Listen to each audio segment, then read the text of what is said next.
Bismillahirrahmanirrahim. Assalamualaikum warahmatullahi wabarakatuh. Perkenalkan, nama saya Arman Maulana Sidik dengan NPM 10060031984 dari Fakultas MIPA Program Studi Farmasi Universitas Islam Bandung. Akan menjelaskan mengenai artikel yang saya ajukan ke Spesia dengan judul Telaah Potensi Fibrosis Paru pada Penyintas Infeksi COVID-19 secara Bioinformatik dengan Pensejajaran Sekuen Gen Pengkodo Protein Spike SARS-CoV-2 dan SARS-CoV. Baiklah, penelitian ini dilatar belakangi oleh wabah penyakit yang disebabkan oleh penyakit Coronavirus Disease 2019 atau yang sering dikenal dengan sebutan COVID-19. Pada virus SARS-CoV-2 memiliki protein spike yang dapat terikat dengan reseptor yang terdapat pada permukaan sel manusia. Tentu saja, paru-paru dan saluran napas menjadi fokus utama dalam penanganan COVID-19, karena patogen SARS-CoV-2 ini terutama dapat menyerang saluran pernapasan dan dapat meningkatkan risiko terjadinya kerusakan pada paru-paru. Selanjutnya, penelitian ini didasarkan pada kesamaan antara SARS-CoV dan SARS-CoV-2. Kedua virus ini termasuk dalam kelompok coronavirus. Secara genetik, virus SARS-CoV-2 memiliki sekitar 79% kesamaan dengan virus SARS-CoV. Kedua virus ini berasal dari kelelawar dan dapat menyebabkan penyakit pernapasan akut. Meskipun memiliki kesamaan, terdapat juga perbedaan di antara keduanya. SARS-CoV-2 memiliki tingkat penularan yang lebih tinggi dibandingkan SARS-CoV. Selain itu, tingkat kematian akibat SARS-CoV-2 cenderung lebih rendah daripada SARS-CoV. Kemudian SARS-CoV-2 muncul pada tahun 2019, sementara SARS-CoV muncul pada tahun 2002 sampai 2003. Selanjutnya, rumusan masalah dalam penelitian ini yaitu bagaimana homologi sekuen gen pengkode protein spike SARS-CoV-2 dan SARS-CoV pada bagian RBD, serta bagaimana potensi terjadinya fibrosis paru pada penyintas infeksi COVID-19 secara bioinformatik.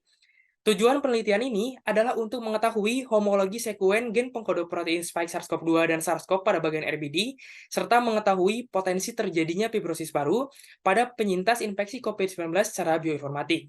Selanjutnya, adapun manfaat pada penelitian ini diharapkan dapat memberikan informasi ilmiah mengenai pengaruh pasca infeksi COVID-19 terhadap potensi untuk menyebabkan terjadinya fibrosis paru dan menjadi dasar untuk penelitian lanjutan serta pengembangan potensial terapi atau vaksin yang lebih efektif dalam mencegah fibrosis paru pada penyintas infeksi COVID-19.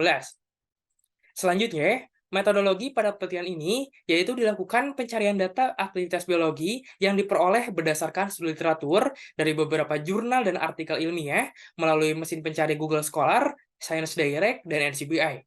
Kemudian, dilakukan pencarian urutan basa pengkode protein spike dari SARS-CoV-2 dan SARS-CoV melalui laman NCBI.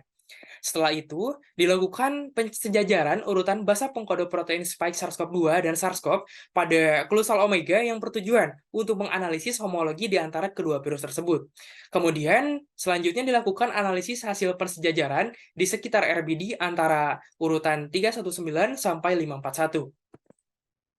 Selanjutnya, untuk hasil pensejajaran dapat dilihat dalam gambar berikut. Setelah dilakukan pensejajaran urutan basa pengkode protein spike, terdapat 96 perbedaan yang terjadi pada bagian RBD yang ditandai dengan kotak berwarna merah.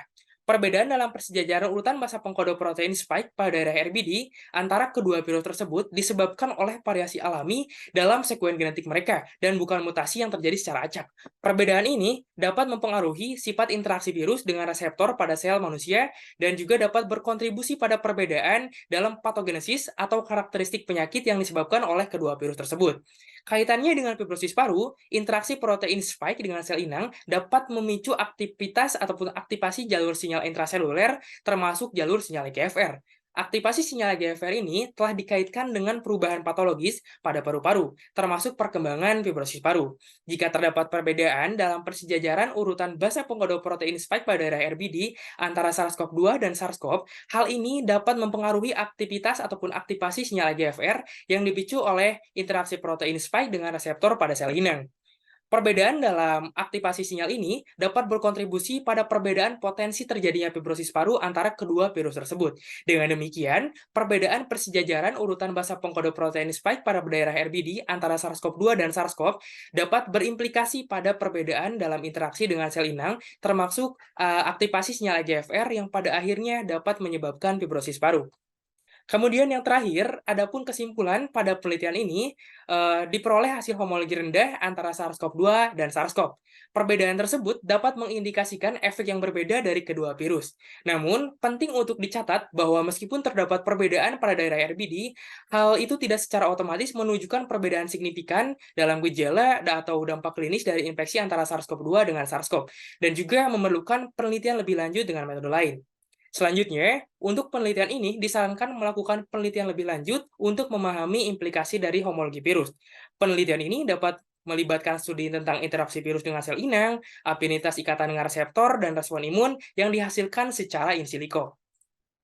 Pada penelitian kali ini, peneliti tidak memiliki kepentingan apapun dengan pihak lain, dan berikut adalah sumber-sumber yang peneliti gunakan dalam penyusunan penelitian ini. Sekian dari saya, terima kasih. Wassalamualaikum warahmatullahi wabarakatuh.